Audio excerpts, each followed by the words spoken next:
हमें पूरा पूरा रोज मिल रही है ना, कि पूरी पूरी रोज यहाँ पे मिल रही है, तो लेफ्ट आउटर हम लोग लगाते हैं कि ट्रांजैक्शन का पूरा डेटा और प्रोडक्ट से जो भी मैचिंग आता जाए वो हमें चाहिए। जैसे इस पे ओके करूंगी तो हमारी प्रोडक्ट्स की पूरी टेबल उठ के यहाँ पे आ जाएगी। क्या पूरी टेबल की जरूरत है? नहीं जरूरत है, क्योंकि हम क्यों 2.5 लाख रोज क्रिएट करें इतने सारे कॉलम्स के? नहीं ना, हमें सिर्फ कॉस्ट चाहिए और रिटेल प्राइस चाहिए। ठीक है, आप चाहो तो ओरिजिनल कॉलम का प्रीफिक्स ना ही यूज करो, मैं भी नहीं प्रेफर करती हूँ। लेट्स क्लिक ऑन ओके और हमारे पास यहाँ पे रिटेल प्राइस आ जाएगी और कॉस्ट भी आ जाएगा। अब इससे फायदा क्या हुआ, मैंने क्यों रिटेल प्राइस निकाली और क्यों कॉस्ट निकाला? क्वांटिटी को अगर मैं रिटेल प्राइस से मल्टीप्लाई करूंगी तो हमारे पास सेल्स निकल के आ जाएगा, है ना। तो उसके लिए हम लोग ऐड कॉलम में चलते हैं, क्वांटिटी पे चलते हैं, स्टैंडर्ड पे चलते हैं, मल्टीप्लाई पे चलते हैं। क्या किसी कांस्टेंट वैल्यू से मल्टीप्लाई करना है? नहीं, हमारी हर प्रोडक्ट की प्राइस चेंज हो रही है तो वैल्यू जो है नहीं लिखेंगे, कॉलम यूज करेंगे, है ना। वैल्यू की जगह पे कॉलम यूज करेंगे। कौन सा कॉलम? आपका प्रोडक्ट का रिटेल प्राइस। इसको ओके करके नया कॉलम बनेगा जो कि इन दोनों का मल्टीप्लिकेशन होगा, क्वांटिटी मल्टीप्लाई बाय प्राइस, जो कि हम रीनेम करके सेल्स लिखेंगे। फिर सिमिलरली हमारे पास आएगा यहाँ पे quantity multiply by product cost. ये क्यों निकालेंगे? ताकि मार्जिन जान सकें कि प्रॉफिट मार्जिन कितना हुआ।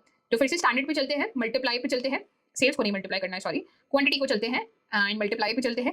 अभी मैं इसमें कस्टम कॉलम्स नहीं समझा रही हूँ। देखो, कस्टम कॉलम फिर अपने आप में एक बहुत बड़ा टॉपिक है, क्योंकि उसमें फिर एम लैंग्वेज यूज होगी। तो हम एम लैंग्वेज का ना यूज करते हुए बट जो फीचर्स हमारे पास ऑलरेडी बेसिक क्लीनिंग के गिवन है उन्हीं को यूज कर रहे हैं। तो मल्टीप्लाई पे चलते हैं एंड प्रोडक्ट कॉस्ट को यहाँ पे चूज करते हैं। इस पे मल्टीप्लिकेशन पे प्रोडक्ट कॉस्ट भी आ गई, तो कॉस्ट प्राइस सीपी आप लिख लो, है ना। कॉस्ट प्राइस हो गया हमारा, एसपी भी हो गया, सेलिंग प्राइस भी हो गया, मतलब टोटल सेल्स हो गई। सेल प्राइस तो नहीं बोलेंगे, सेल्स हो गई, ठीक है। अब उसके बाद या सेल्स प्राइस भी बोल देते हैं, इसको एसपी ही बना देते हैं। अब उसके बाद अगर मैं एसपी माइनस सीपी करूंगी तो हमारा प्रॉफिट आ जाएगा, बिल्कुल आएगा। तो स्टैंडर्ड पे चलते हैं और सब्ट्रैक्ट करते हैं। किसको सब्ट्रैक्ट करना है? कॉस्ट प्राइस को। तो हमारे पास ओके करने पे एक नया कॉलम क्रिएट होगा जो कि होगा प्रॉफिट मार्जिन, ठीक है। एंटर प्रेस करेंगे, प्रॉफिट मार्जिन निकल के आ जाएगा। इस तरह से आप चाहो तो रिटर्न्स में भी सेम प्रोसीजर अप्लाई कर सकते हो कि आपके पास यहाँ पे क्वांटिटी गिवन है, प्राइस तो नहीं है, तो फिर निकालना पड़ेगा ना, क्योंकि हमें सेल्स निकालनी है कि कितना रेवेन्यू लॉस्ट हुआ है। तो फिर से मैं ये मेथड लगाती हूँ सो दैट जिन लोगों को क्लैरिटी नहीं आई है फिर से आ जाएगी कि रिटर्न्स में हमें प्राइस लेके आना है। इस बार हमें कॉस्ट प्राइस की जरूरत नहीं है, सिर्फ जो प्राइस में उन लोगों ने खरीदा है वही प्राइस पे रिटर्न हुआ होगा। तो हम यहाँ पे प्रोडक्ट्स यूज करेंगे, कॉमन कॉलम वुड भी प्रोडक्ट आईडी, ठीक है। लेफ्ट आउटर पे सारी रोज निकल के आ ही रही हैं। ओके पे क्लिक करते हैं, प्रोडक्ट पे चलते हैं और यहाँ से लेके आते हैं प्रोडक्ट का रिटेल प्राइस। ओके पे क्लिक करेंगे एंड प्रोडक्ट का retail price is also here. Okay पे क्लिक करेंगे, प्रोडक्ट का retail price is also here.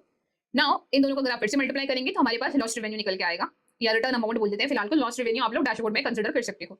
तो स्टैंडर्ड पे चलते हैं, मल्टीप्लाई पे चलते हैं एंड क्वांटिटी को मल्टीप्लाई कर देते हैं कि हमें कॉलम यूज करना है कौन सा, क्वांटिटी। ओके करेंगे, मल्टीप्लिकेशन आएगा, यहाँ पे आ गया आपका टोटल रिटर्न अमाउंट, ठीक है। तो ये हमारे पास रिटर्न अमाउंट भी हुआ।